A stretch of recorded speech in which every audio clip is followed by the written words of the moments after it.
Salam sejahtera, anda bersama saya Reza Zulkafli dalam Bisnes Awani Plus. Negara mendapat tempat pertama dalam pengiktirafan antarabangsa daripada IAACA bagi membanteras rasuah.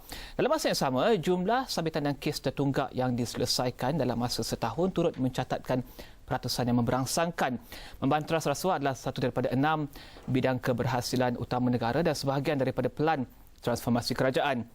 Untuk melihat kepada isu membanteras rasuah dan memastikan negara bebas rasuah, kita bersama Pengarah NKRA Rasuah, Datuk Hisham Nordin. Datuk, selamat datang ke studio. Terima kasih. Okey, Datuk. Pertama sekali, Datuk, kita nak melihat kepada pencapaian NKRA membanteras rasuah sejak ia mula dilancarkan pada sekitar tahun 2010-2009. Ya? Mungkin Datuk boleh kongsi kepada kita apakah perkembangannya.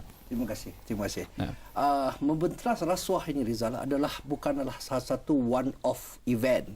It is a work in progress. So it go by phases. Fasa pertama, fasa kedua, fasa ketiga dan seterusnya. Pada fasa pertama yang kami panggil GTP 1 ataupun GTP 1, yang itu Government Transformation Program yang telah dijalankan, yang mana pada ketika itu NKRA Membanteras Rasuah telah mengenal pasti 27 inisiatif pada GTP 1. GTP 1 bermula pada tahun 2010 sehingga 2012 selama 3 tahun. Dan selepas kami habis di GTP 1, kami mula pula GTP 2 iaitu 2013 hingga ke 2015 yang telah pun bermula Januari lepas. Pada GTP 1 banyak kejayaan dapat saya kongsikan. Banyak kejayaan daripada 27 inisiatif yang telah kita laksanakan dan keputusannya amat memberangsangkan, terutama apabila Yang Amat Berhormat Perdana Menteri telah pun mengumumkan di dalam laporan kami pada tiap-tiap tahun, laporan GTP yang telah kerajaan komit kepada rakyat. Salah satu daripada kejayaan yang saya rasa saya perlu berkongsi dengan Rizal dan juga penonton semua adalah yang mana pada ketika itu tahun 2009 kami telah membuat kajian mendapati banyak kes-kes tertunggak di mahkamah. Okey. Beribu kes tertunggak. Ini kes rasuah yang tertunggak. Hampir 700 lebih kes tertunggak di mahkamah. Dan pada ketika itu juga kami telah membuat kajian yang mana kes-kes rasuah itu mengambil masa average 8.5 tahun. Average dia.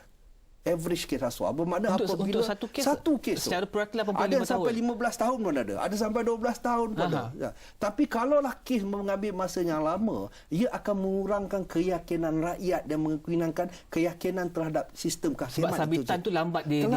Kadang-kadang hujungnya dibuang kes. Hujungnya saksi pun dah meninggal. Saksi dah lupa. Fakta kes ada juga yang barang kes pernah hilang dan sebagainya. Jadi pada ketika itu apabila kita buat kajian, kita mendapati kes yang dijalankan dalam masa setahun mempunyai tahap sabitan yang tinggi. 75% daripada kes itu tahap sabitan mana orang didapati bersalah. Tapi apabila dia sampai kepada 8.5 tahun, dia makin menurun. Seakhirnya hampir saya rasa kurang daripada 20% tahap sabitan. Jadi we have to capture the 1 tahun perbicaraan dalam masa setahun. Dalam menjalankan perbicaraan dalam masa setahun dalam kes tertunggak pula pada ketika itu bukanlah perkara yang senang. Pertama, kita mendirikan 14 mahkamah khas rasuah. Seluruh negara kita ada mahkamah khas rasuah khas untuk mendengar kes-kes rasuah sahaja yang diadili, yang dihakimi oleh hakim-hakim, pakar-pakar rasuah. Mana day in, day out, hari-hari dia hanya mendengar hanya kes rasuah saja. Tidak lain. Pasal kes rasuah ni unik sikit. Kes rasuah ni bukan macam kes jenayah lain. Kes rasuah memerlukan salah seorang bekerjasama dengan pihak pendakwaan supaya seorang lagi boleh didakwa. Dia kalau dua-dua nak dakwa, susah. Very difficult to get the case all tight terus. Jadi dalam kes-kes rasuah ini, setelah kami mendirikan 14 mahkamah khas rasuah, kami itu sahaja tidak dapat menyelesaikan masalahnya. Sebab mahkamah khas rasuah itu pertama terpaksa menyelesaikan masalah kes tertunggak. Lepas kes tertunggak, kita perlu adakan strategic reform dalam segi undang-undang, yang dimanakan peruntukan undang-undang telah pun dibuat untuk mewujudkan apa yang dipanggilkan pre-trial conference. Pre-trial conference ini yang sebenarnya apabila sesuatu kes itu sebelum dibawa ke mahkamah, kedua-dua pihak bermesyuarat, berduduk dan membentangkan kekuatan dan kelemahan masing-masing.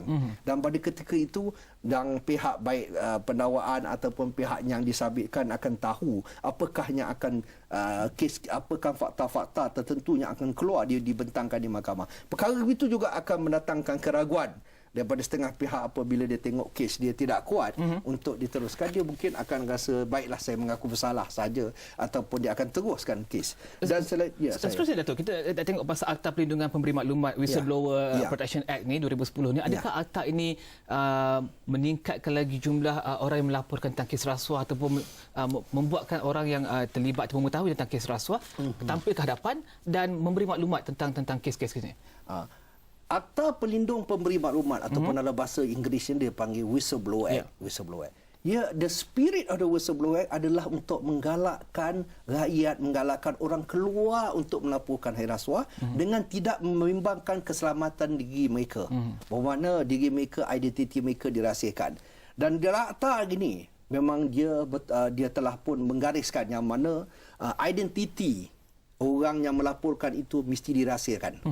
Kedua, kedudukan dia mesti dipertahankan. Dia tidak boleh diambil tindakan terhadap dia. Dan juga ketiga, it is a double-edged sword. Sekiranya seseorang itu melaporkan penyataan palsu dengan niat yang buruk, ia juga boleh diambilkan tindakan. Jadi akta ini sebenarnya sejak kita diwartakan pada tahun 2010 sehingga sekarang kita hampir ada 124 orang yang telah dilindungi dalam Akta Pelindung Pemberi Maklumat. Ini yang sebenarnya menunjukkan keyakinan rakyat terhadap usaha-usaha kerajaan dalam membentas rasuah, yang mana kita menggalakkan orang supaya keluar datang melaporkan kita dalam isu-isu rasuah. Jangan hanya bercakap di kedai kopi, hanya membuat tuduhan. Tetapi dalam akta ini, yang mana saya rasa bila saya sebut tadi melindungkan identiti, sekiranya saya ambil satu contohlah, sekiranya Rizal datang kepada saya sebagai penguat kuasa untuk melaporkan sesuatu kes, saya tanggungjawab saya melindungi identiti Rizal. Dan sekiranya Rizal pergi kepada pres atau pergi keluar buat press statement, dengan tersendirinya taraf Rizal sebagai pelindung pemberi maklumat itu gugur. Dan saya tidak lagi tanggungjawab saya untuk protect your identity. Okey, seterusnya kita ada beberapa lagi inisiatif Corruption Offenders Database, Unit Pematuhan Integriti dan juga My Procurement Portal. Ini menguatkan lagi usaha-usaha untuk mengurangkan kes-kes rasuah dan juga mengurangkan ruang untuk ketirisan. Mungkin Datuk boleh kongsi, adakah ini menyokong apa yang dilakukan oleh pihak Datuk sendiri? Ya, usaha-usaha ini adalah salah satu daripada usaha-usaha inisiatif yang telah kami kenal pasti, sebanyak 27 inisiatif yang telah dikenal pasti semasa GTP 1. Kemudian adalah usaha-usaha untuk menyokong seperti building blocks. Apabila kita membuat satu bangunan, kita terpaksa buat foundation dengan building block untuk menguatkan bangunan itu. These are the building blocks are in place yang kita telah menjalankan selama 3 tahun. Itulah meletakkan satu asas yang kukuh. Seperti saya mengambil contoh data pesalah rasuah. Saya ambil satu contoh. Kita mengikut satu kajian yang dilakukan negara barat, yang mana kita bukanlah tujuan untuk memalukan atau tujuan untuk menganiaya, tetapi apabila seseorang itu telah pun dijatuhkan hukuman rasuah ni adalah satu kesalahan yang berat. Hukuman rasuah ni bukan kesalahan yang dianggapkan kesalahan kecil, yang boleh dianggapkan salah laku, yang boleh di-sweep under the carpet. Jadi dalam kami memaparkan ke semua pesalah-pesalah rasuah selama 3 tahun di laman web. Okey. Dan ini adalah berguna untuk seperti agensi-agensi kedutaan, berguna untuk bank untuk menidakkan apa-apa permohonan untuk loan dan sebagainya, untuk pinjaman. Yang perkara ini telah membantukan meletakkan negara kita lebih kepada di tahap negara-negara maju di dunia, yang mana these are the initiative yang bukan sahaja Malaysia tapi negara Switzerland, negara besar yang banyak maju yang telah pun menjalankan selama ni. Okey, kita kan berhenti berehat seketika, Datuk. Sebenarnya nak kita nak cakap tentang tanggapan ataupun dakwaan SPRM tangani isu persepsi, menyatakan SPRM mungkin tidak telus dalam usaha untuk memerangi rasuah, dan kita akan bincangkan isu tersebut dan apakah mekanisme SPRM dalam menangani isu rasuah, dan kita akan bincangkan isu tersebut sebentar lagi.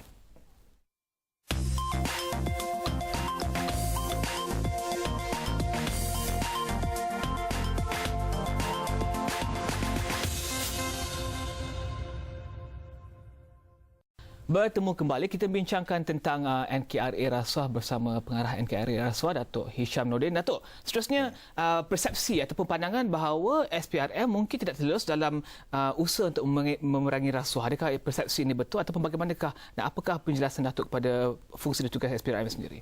Saya berani cakap persepsi itu salah. Salah sama sekali, yang mana apabila SPRM ditubuhkan, SPRM ini bukanlah satu model yang kita ambil daripada yang tidak terbukti. Satu model yang telah pun dijalankan oleh ICAC Hong Kong. SPRM mempunyai 5 badan pemantau. Okey. Yang mana 5 jawatan kuasa ini, iaitu pertama sekali Lembaga Penasihat Pencegahan Rasuah. Kedua, jawatankuasa khas mengenai rasuah di Parlimen yang diduduki oleh pembangkang dan juga kerajaan. Kedua-dua pihak ada di Parlimen tu dan dipengerusikan oleh yang pada hari ini dipengerusikan Tan Sri Abu Zahar, Speaker Dewan Negara sekarang ni.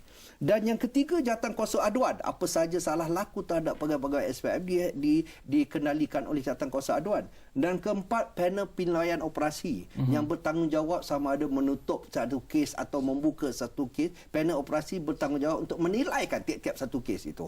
Dan yang kelima, panel perlindungan dan pencegahan, yang mana panel ini juga melihat lebih rapat kepada pihak NKRI, melihat dari segi pencegahan dan juga the prevention of corruption daripada sistem dan prosedures. Dan 5 panel ini yang independen.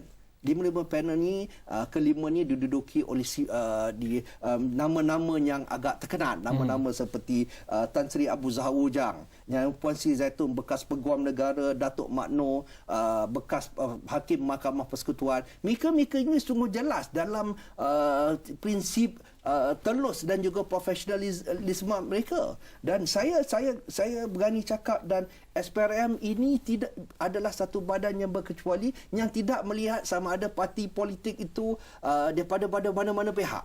Dia tidak kira bangsa, dia tidak kira pegangan agama, dia tidak kira kaum. Sesiapa sahajanya melakukan rasuah, itulah musuh SPRM. Dia bukan yang SPRM ni adalah digunakan oleh kerajaan, tidak. SPRM ini satu badan yang bebas, satu badan yang dimantau oleh 5 jawatankuasa. Dan tidak ada 42 orang dalam jawatankuasa ni. Dan saya rasa setakat hari inilah tidak ada lagi saya dengar mana-mana badan pencegahan rasuah di dunia ini yang mempunyai seramai 42 orang jawatankuasa yang memantau pergerakan pencegahan rasuah itu. I think we are one of the premier yang dipandang tinggi oleh serata dunia, saya rasa. Jadi on that konsep lah, saya rasa saya bertegas yang SPRM itu bebas dan juga telus. Tetapi kita kena faham apakah tugas SPRM. Tugas mereka hanyalah untuk menyiasat. Tugas mereka adalah untuk setakat mana yang sudut siasatan yang mereka jalankan adalah berbeza dengan sudut dakwaan. Dan hak untuk mendakwa adalah hak peguam negara. Dan sudut dakwaan dia agak berbeza. Kadang-kadang ada perkara yang apabila siasat yang rasanya mungkin ada bukti tetapi belum cukup untuk didakwa. Jadi perkara-perkara ini mungkin tidak dipaham oleh ramai orang. Ramai yang kata kenapa SPM tak dakwa. SPM tidak boleh dakwa. Sebab yang dakwa pegawai negara, SPM hanya menyiasat.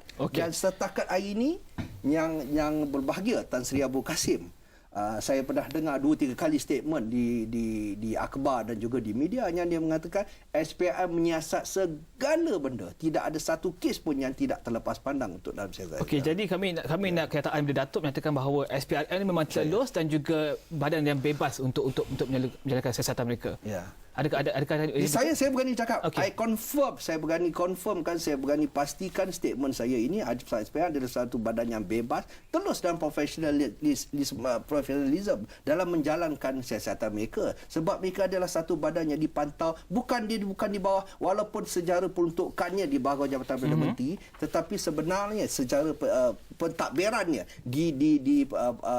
oleh 5 jawatankuasa, dipantau oleh 5 jawatankuasa. Mungkin tak boleh terangkan pada pembukaan saya tadi itu, saya menyatakan bahawa Malaysia diiktiraf sebagai nombor 1 daripada IAACA untuk mungkin pemerangan rasuah. Mungkin tak boleh terangkan apakah signifikannya pengiktirafan ini, dan adakah ini secara literalnya akan menarik masuk pelabur ke, memudahkan orang nak buat perniagaan di Malaysia ke, ataupun mempergiatkan aktiviti ekonomi dan juga bagaimana, Datuk? Saya rasa kalau kita ambil salah satu sudut dalam pelabur-pelabur asing apabila mereka ingin melabur di mana-mana negara sekalipun. Salah satu daripada sudut yang mereka lihat adalah adakah rasuah itu berlaku leluasa di negara mereka. Dan Malaysia kita berbangga. Kita berbangga sebab pelabur-pelabur masih yakin untuk melabur di negara kita. Salah satu sebabnya usaha mengira rasuah ini bermula daripada tahun 67 lagi apabila kita ada Badan Pencegah Rasuah, kemudian kita mengada Biro Siasatan Negara dan kita ada Institut Integriti Malaysia dan akhirnya kita ada juga Suruhanjaya Pencegahan Rasuah. Dan perkara ini dilihat oleh kacamata dunia yang mana Malaysia konsisten dalam usaha mengira rasuah. Dan banyak daripada usaha yang dijalankan oleh Malaysia seperti corporate integrity pledges ataupun yang dipanggilkan integrity yang ikrar integriti korporat yang kita jalankan diikut oleh negara-negara lain. Dan banyak juga usaha yang kita jadi pioneer, kita jadi peneraju kepada usaha-usaha memberantas rasuah. Dan perkara-perkara inilah yang dipandangkan kita punya niche point yang Malaysia ada yang dihargai apabila kita bentangkan di persidangan-persidangan antarabangsa. Dan pada tahun lepas yang mana Malaysia telah menjadi tuan rumah kepada IAACA, kerajaan Malaysia sekali lagi telah menunjukkan satu komitmen yang tinggi, telah pun menerima sebanyak 1 juta kepada IAACA. Persidangan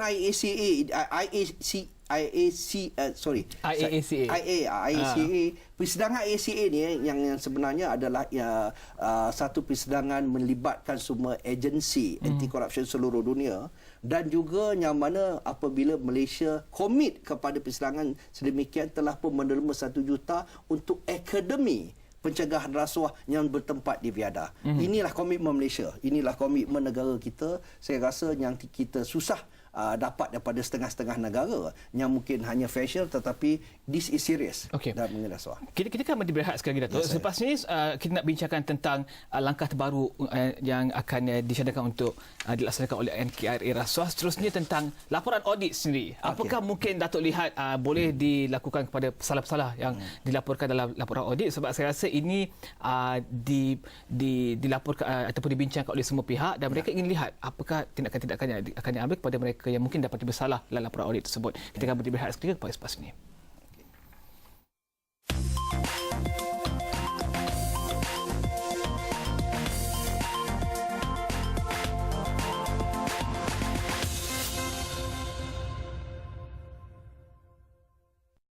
Bertemu kembali, kita bincangkan tentang negara bebas rasuah bersama pengarah NKRA Rasuah, Datuk Ishan Nordin. Seterusnya, Datuk, langkah terbaru dicadangkan untuk membanteras rasuah untuk NKRA Rasuah. Mungkin anda di bawah GTP 2.0, apa yang boleh Datuk kongsikan?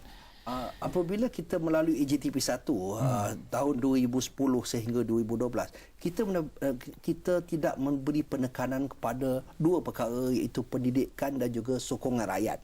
Inilah perkara yang kita akan letakkan dalam GTP 2 yang mana daripada pendidikan kita mengkaji balik model-model kurikulum sekolah yang meletakkan unsur elemen-elemen integriti, elemen-elemen anti rasuah sebagai salah satu daripada elemen yang patut diajar daripada peringkat bawah lagi, daripada peringkat sekolah lagi. Itu salah satu. Yang kedua, sokongan rakyat. Sokongan rakyat yang masalah yang kita selalu hadapi is persepsi. Apabila rakyat tidak menyokong persepsi mereka, mungkin kita tidak bebas. Persepsi mereka mungkin kita berpihak selective prosecution. Tetapi rakyat kena perlu faham apakah tugas SPRM itu yang sebenar. Yang perkara-perkara ini yang kita perlukan pemahaman daripada supaya kita mendapat sokongan rakyat. Saya ambil satu contoh seperti negara Indonesia yang mana rakyat menyokong keseluruhan usaha memberantas rasuah sehingga pada satu ketika apabila peruntukan keuangan untuk mendirikan bangunan tidak diluluskan oleh Parlimen, sendiri rakyat masing-masing menderma untuk KPK iaitu Komisi Pemberantasan Korupsi di Indonesia untuk mendirikan bangunan mereka. Inilah sokongan rakyat yang kita terjemahkan kepada kejayaan untuk memberantas rasuah. Dan selain daripada itu dalam GTP 2 juga kita juga tidak memberi penekanan kepada liability korporat. Selalunya apabila kaki tangannya telah dijatuhkan hukuman dalam mana-mana kes rasuah, bosnya akan terlepas. Syarikatnya akan terlepas sedangkan kaki tangannya melakukan unsur-unsur rasuah bagi pihak syarikat. Jadi korporat perlu bertanggungjawab, syarikat perlu bertanggungjawab, directors perlu bertanggungjawab terhadap apa pelakuan rasuah yang dilakukan oleh syarikatnya ataupun kaki tangannya sendiri. Dalam cara begitulah kita akan dapatkan komitmen yang lebih tinggi daripada syarikat. Dalam usaha membentang rasuah kita perlu semua pihak. Tak boleh one sided, tak boleh meletakkan tanggungjawab kepada SPRM saja, tak boleh meletakkan kepada NKRI saja. Kita letak kepada semua rakyat Malaysia seluruh. Pada pendapat Datuk, adakah ini cabaran terbesar dalam usaha untuk membanteras rasuah, usaha untuk memastikan bahawa rakyat faham, untuk memastikan bahawa rakyat turut serta, untuk memastikan bahawa rakyat menyokong apa yang dilakukan oleh kerajaan dalam usaha untuk membanteras rasuah? Seperti saya mula cakap tadi, Zal, usaha membentang rasuah ni is not a one-off. It is a work in progress. Dia memakan jasa yang panjang. Kalau kita mengambil Hong Kong, hampir 15 tahun kemudian, setelah ICAC ditubuhkan, baru Hong Kong ada apa yang mereka berjaya pada hari ini. Dan Malaysia kita tak naklah ambil masa 15 tahun kalau boleh. Kita mungkin lebih singkat. Tetapi kita perlu usaha yang berteruskan daripada semua rakyat. Semua rakyat bersama-sama berterasuah dalam isu rasuah. Kita jangan pandang sama ada bangsa, agama ataupun pandangan politik sekalipun. Kita pandangkan isu rasuah sebagai satu jenayah yang besar. Satu perkara yang tidak boleh ditolak ansur. Kalau saya pernah orang bertanya saya, apakah macam manakah beratnya Datuk pada rasuah? Saya rasa setelah membunuh, bawah daripada membunuh, next to murder, saya kata. Dan kalau you mencuri daripada seorang, you mencuri daripada perseorangan.